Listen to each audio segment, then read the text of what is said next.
We are hearing a lot about artificial intelligence or AI these days, right? And how it is a wave of the future. Well, researchers at San Diego State have received millions of dollars in funding that has helped them develop an AI robot.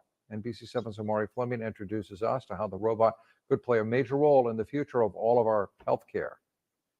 So how cool is this? Meet Pepper. She is the future of artificial intelligence here at the SDSU Brown Center for Artificial Intelligence. So researchers here are hoping in the near future that she can help people with mental health concerns. Pepper, what do you think about that? I'm thrilled at the prospect of helping people with mental health concerns. I'm delighted to welcome you, NBC San Diego News Station. She's eager to help, quite charming. You had a warm smile, and your tone was friendly and approachable. I like her. And extremely smart. How good are you at diagnosing? And though some may take a few seconds, Pepper's answers are worth the wait. Yes. I'm capable of processing large amounts of data quickly and efficiently. Up to this point, AI has been very rational. It's like, oh, let's get some facts. Let's play Jeopardy. Let's beat people at chess. We're in this era now where AI is really focused on emotions. Despite not being able to experience emotions, Pepper can recognize them in people. Dr. Aaron Elkins, the director of the center, says that ability makes AI the perfect tool to help people with mental health issues, especially kids with bipolar disorder. With the help of a $5 million grant from the Brown Foundation, Elkins is working towards creating a robot or another device to act as an early warning system and alert a doctor of a potential mental health episode. The machine might be able to see changes in your pupil, might be able to hear your voice pitch change, or something happen that it senses that you're maybe in a certain state that needs a certain kind of intervention. Dr. Elkins says the center has partnered with area hospitals like Sharp, looking to use the technology to help diagnose diseases and disorders. Right now, to diagnose, you essentially have a checklist. And you as an expert or a clinician, interview, observe, and say, okay, well, there's 6 out of 8 here, then this is likely this disease, and that's pretty imperfect. A scenario that makes Dr. Elkins wonder, what if every home had a Pepper who could monitor people's behavior? While I'm not a substitute for human doctors, I can certainly assist them by providing insights and suggestions based on my analysis. Pepper's response brings up a common concern with AI robots. Will they one day replace people? I don't possess the same level of emotional intelligence, empathy, or critical thinking as a human doctor. My role is to provide insights, suggestions, and support to help healthcare professionals make more informed decisions, freeing them up to focus on the aspects of care that require a human touch. We got to look at what Pepper sees via cameras and how she's constantly being improved, thanks to programmer Philip Amadison. She's trying to describe with words like what she's seeing around her. And so this is called that visual context. I sent Pepper a voice sample before our interview, which helped her identify me, as you can see on the computer screen. But she was able to accurately describe my photographer, whom she never met. Another man stands behind a video camera on a tripod.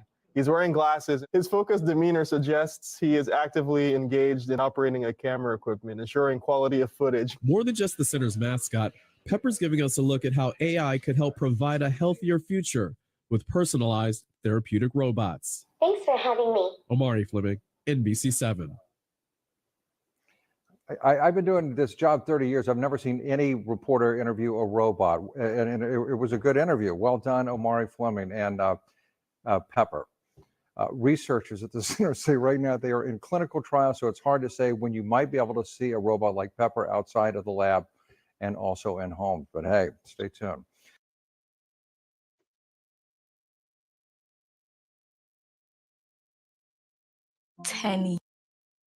Hey y'all, and welcome to my channel. On this page, I talk about technology and money. If you're new here, welcome. If you're returning, welcome back. Hope everyone is having a good day so far, wherever you are. Today, I wanted to share this story about artificial intelligence or AI robots.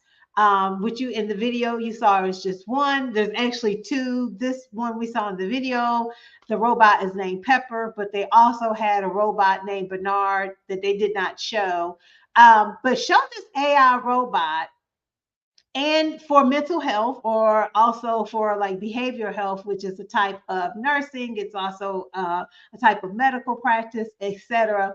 But specifically talk about this technology and how it could potentially change nursing practice. One thing that I have been following on this channel for the past year and a half or so is these different stories coming out about AI technologies and the impact to nursing practice. If you're new, I'm a registered nurse. I have worked in tech for over 20 years, and I've talked about on this channel the rapid integration of AI into healthcare technology and how it is changing and has changed nursing practice, and how registered nurses, licensed practical nurses, CNAs, etc., nurses can hear about these stories and think about how they may impact and change the work that they do now, and also the work that they're doing in the future. So there's an accompanying article with this video, and I'll just briefly read over it.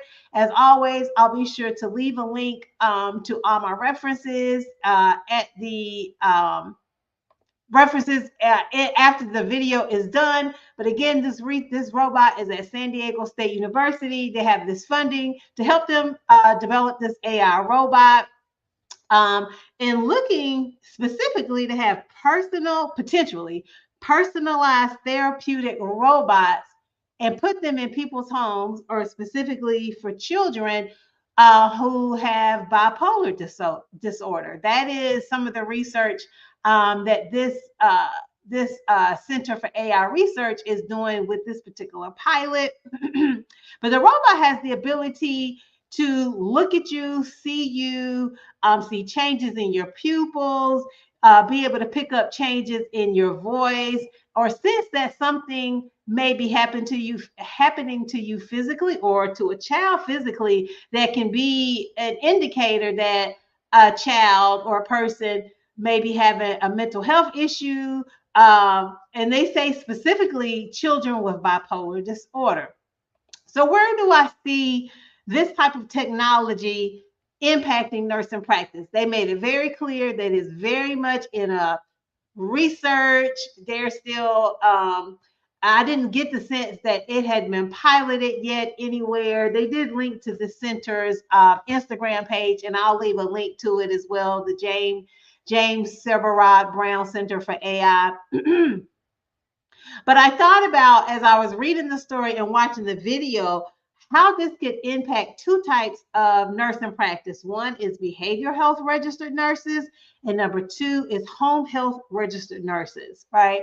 So where I potentially can see this change impact in nursing practice is the intake process. So for those unfamiliar with behavioral health nurses, or even home health registered nurses, part of your practice is doing an intake with a patient, where you're essentially interviewing the patient, and the provider in this video talked about the interview process, but specifically that would be where you interview the patient. You do intake before they come into your facility or into the organization that you work for services.